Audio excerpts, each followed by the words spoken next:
নমস্কাৰ বন্ধু বান্ধৱীসকল।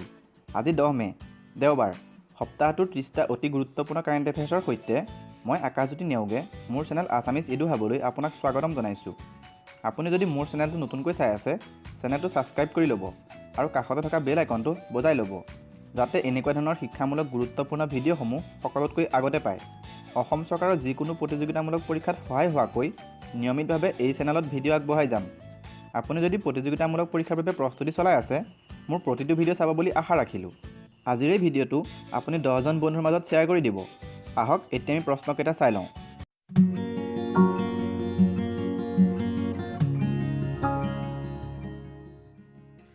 আজিৰ প্ৰথম প্ৰশ্নটো হৈছে সপ্তম ইউথ কমনৱেলথ গেমছ 2023 কোনখন দেশত অনুষ্ঠিত হ'ব? ইয়াৰ উত্তৰটো হৈছে চীনৰ বেইজিঙত অনুষ্ঠিত হ'ব। দ্বিতীয় প্ৰশ্নটো ৱৰ্ল্ড প্ৰেছ ফ্ৰীডম ডে 2020ৰ থিম কি আছিল? ইয়াৰ উত্তৰটো হৈছে journalism without fear or favour. আজিৰ 3 নম্বৰ স্থানৰ প্ৰশ্নটো হৈছে ৱৰ্ল্ড প্ৰেছ ফ্ৰীডম কনফাৰেন্স ক'ত অনুষ্ঠিত হ'ব? ইয়াৰ উত্তৰটো হৈছে ৱৰ্ল্ড প্ৰেছ ফ্ৰীডম কনফাৰেন্স নেদাৰলেণ্ডত অনুষ্ঠিত হ'ব। নেদাৰলেণ্ডৰ ৰাজধানী হৈছে আমষ্টাৰডাম। 4 নম্বৰ স্থানৰ প্ৰশ্নটো সন্দীপ কুমাৰীক WADAয়ে 4 বছৰৰ বাবে নিষিদ্ধ ঘোষণা কৰিলে। তেওঁ কি খেলৰ লগত জড়িত? ইয়াৰ উত্তৰটো হৈছে ডিস্কাছ থ্ৰ'।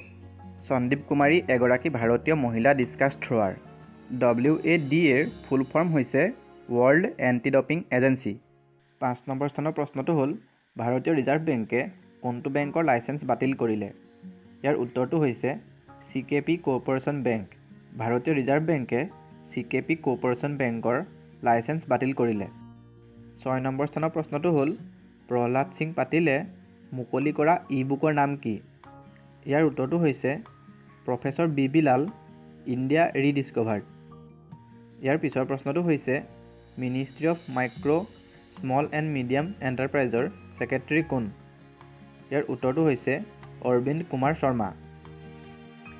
8 নম্বৰ স্থানৰ প্ৰশ্নটো হৈছে কোনে মহিলা আৰু শিশু বিকাশ মন্ত্ৰালয়ৰ ছেক্ৰেটেৰী হিচাপে কাৰ্যভাৰ হাতত লয়? ইয়াৰ উত্তৰটো হৈছে অজয় তিৰ্কে।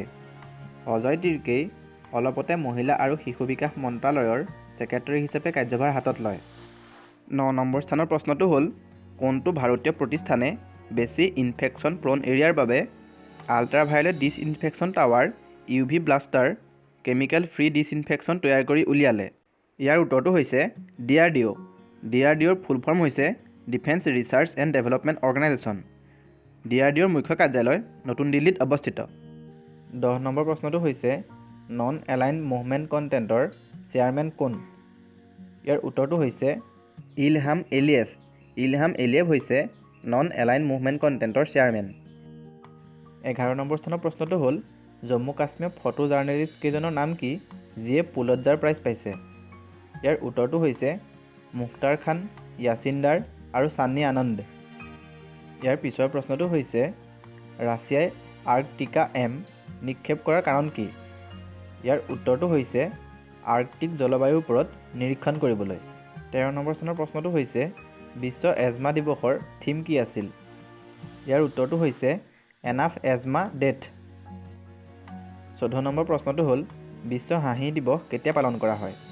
ইয়াৰ উত্তৰটো হৈছে 3 মে'। 3 মে' তাৰিখে বিশ্ব হাঁহি দিৱস পালন কৰা হয়। 15 নম্বৰ স্থানৰ প্ৰশ্নটো আমেৰিকা যুক্তৰাষ্ট্ৰৰ ৰাষ্ট্ৰপতি ডনাল্ড ট্ৰাম্পে representative to the international bank for the reconstruction and ডেভেলপমেণ্টৰ বাবে কাক মনোনয়ন কৰিছে? ইয়াৰ উত্তৰটো হৈছে অশোক মাইকেল পিণ্টো। ইয়াৰ পিছৰ প্ৰশ্নটো হৈছে YSR মৎস্য ভৰসা আঁচনিৰ অধীনত থকা পৰিয়ালসমূহক কোন চৰকাৰে 10,000কৈ টকা প্ৰদান কৰিব? ইয়াৰ উত্তৰটো হৈছে অন্ধ্ৰপ্ৰদেশ চৰকাৰ। ইয়াৰ পিছৰ প্ৰশ্নটো হ'ল বিশ্ব এথলেটিক্স দিৱস কি তাৰিখে পালন কৰা হয়? ইয়াৰ উত্তৰটো হৈছে 7 মে'। প্ৰতি বছৰে 7 মে' তাৰিখে বিশ্ব এথলেটিক্স দিৱস পালন কৰা হয়। আজিৰ 18 নম্বৰ স্থানৰ প্ৰশ্নটো হৈছে কোনে য়ং কেৰিয়াৰ এৱাৰ্ড 2020 পাইছে?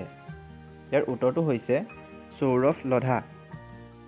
সৌৰভ লোধা নামৰ ব্যক্তিগৰাকীয়ে অলপতে য়ং কেৰিয়াৰ এৱাৰ্ড 2020 লাভ কৰে। 19 নম্বৰ স্থানৰ প্ৰশ্নটো হ'ল বৰ্ডাৰ ৰোড অৰ্গেনাইজেশ্যন দিৱস কি তাৰিখে পালন কৰা হয়? ইয়াৰ উত্তৰটো হৈছে 7 মে' তাৰিখে। প্ৰতি বছৰে 7 মে তাৰিখে বৰ্ডাৰ ৰোড অৰ্গেনাইজেশ্যন দিৱস পালন কৰা হয়। আজি 20 নম্বৰ স্থানৰ প্ৰশ্নটো হৈছে ইৰাকৰ বৰ্তমান প্ৰধানমন্ত্ৰী কোন? ইয়াৰ উত্তৰটো হৈছে ইৰাকৰ বৰ্তমান প্ৰধানমন্ত্ৰী মুস্তাফিৰ আল কাধিমি। ইৰাকৰ ৰাজধানী হৈছে বাগদাদ।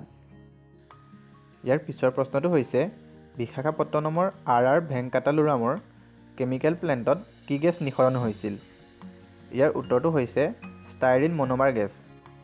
ইয়াৰ পিছৰ প্ৰশ্নটো হ'ল কোনখন IITয়ে COVID-19ৰ টেষ্টিং বক্স উলিয়াইছে? ইয়াৰ উত্তৰটো হৈছে IIT আলুমনি। IIT আলুমনিয়ে COVID-19ৰ টেষ্টিং বক্স তৈয়াৰ কৰি উলিয়াইছে। ইয়াৰ পিছৰ প্ৰশ্নটো বিশ্ব ৰেড ক্ৰছ ৰেড ক্ৰেচেণ্ট দিৱস কি তাৰিখে পালন কৰা হয়? ইয়াৰ উত্তৰটো হৈছে 8 মে। প্ৰতি বছৰে 8 মে তাৰিখে বিশ্ব ৰেড ক্ৰছ ৰেড ক্ৰেচেণ্ট দিৱস পালন কৰা হয়। 24 নম্বৰ স্থানৰ প্ৰশ্নটো আন্তঃৰাষ্ট্ৰীয় হকী ফেডাৰেশ্যনৰ প্ৰেছিডেণ্ট কোন? ইয়াৰ উত্তৰটো হৈছে আন্তঃৰাষ্ট্ৰীয় হকী ফেডাৰেশ্যনৰ বৰ্তমান প্ৰেছিডেণ্ট নৰেন্দ্ৰ বত্ৰা। আজিৰ 25 নম্বৰ স্থানৰ প্ৰশ্নটো হৈছে আয়ুষ সঞ্জীৱনী মোবাইল এপ কোনে উদ্বোধন কৰিলে? ইয়াৰ উত্তৰটো হৈছে ডক্টৰ হৰ্ষবৰ্ধন। ডক্টৰ হৰ্ষবৰ্ধনে অলপতে আয়ুষ সঞ্জীৱনী মোবাইল এপ উদ্বোধন কৰে। 26 নম্বৰ স্থানৰ প্ৰশ্নটো হ'ল কোনে পিৰামল ফাউণ্ডেশ্যনৰ লগত লগ হৈ সুৰক্ষিত দাদা দাদি এণ্ড নানা নানী অভিযান আৰম্ভ কৰিছে?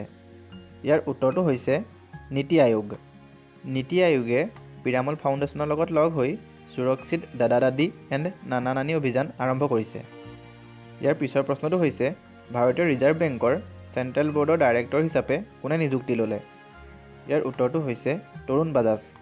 তৰুণ বাজাজে অলপতে ভাৰতীয় ৰিজাৰ্ভ বেংকৰ চেণ্ট্ৰেল বৰ্ডৰ ডাইৰেক্টৰ হিচাপে নিযুক্তি ল'লে। 28 নম্বৰ স্থানৰ প্ৰশ্নটো হ'ল কাক পাৰ্লিয়ামেণ্টছ পাব্লিক একাউণ্টছ কমিটিৰ চেয়াৰমেন হিচাপে পুনৰ নিযুক্তি দিয়া হ'ল? ইয়াৰ উত্তৰটো হৈছে অধীৰ ৰঞ্জন চৌধুৰী। অধীৰ ৰঞ্জন চৌধুৰীক অলপতে পাৰ্লিয়ামেণ্টছ পাব্লিক একাউণ্টছ কমিটিৰ চেয়াৰমেন হিচাপে পুনৰ নিযুক্তি দিয়া হয়। 29 নম্বৰ স্থানৰ প্ৰশ্নটো হ'ল কোনখন ৰাজ্য চৰকাৰে মুখ্যমন্ত্ৰী যুৱ যোগাযোগ যোজনাৰ অধীনত scholarship.gov.in নামৰ অনলাইন পৰ্টেল উদ্বোধন কৰিলে? ইয়াৰ উত্তৰটো হৈছে ত্ৰিপুৰা ৰাজ্য চৰকাৰ। ত্ৰিপুৰা ৰাজ্য চৰকাৰে অলপতে scholarship.gov.in নামৰ অনলাইন পৰ্টেল উদ্বোধন কৰে। আজিৰ অন্তিম তথা 30 নম্বৰ প্ৰশ্নটো হৈছে ইটালীৰ বৰ্তমান ৰাষ্ট্ৰপতি কোন? ইয়াৰ উত্তৰটো হৈছে ইটালীৰ বৰ্তমানৰ ৰাষ্ট্ৰপতি চাৰ্জিঅ' মেটাৰিলা। ইটালীৰ বৰ্তমানৰ প্ৰধানমন্ত্ৰী হৈছে গিয়াছেপে কণ্টে। বন্ধু বান্ধৱীসকল আজিলৈ ইমানে। আপোনালোকে আজিৰ প্ৰশ্নসমূহ কেনে পালে মোক নিশ্চয় কমেণ্ট কৰি জনাব। এনেধৰণৰ গুৰুত্বপূৰ্ণ ভিডিঅ'সমূহ নিয়মিতভাৱে পাই থাকিবলৈ মোৰ চেনেলটো ছাবস্ক্ৰাইব কৰি ল'ব আৰু কাষতে থকা বেল আইকনটো বজোৱাৰ লগতে লাইক আৰু শ্বেয়াৰ কৰিব নাপাহৰিব। ধন্যবাদ।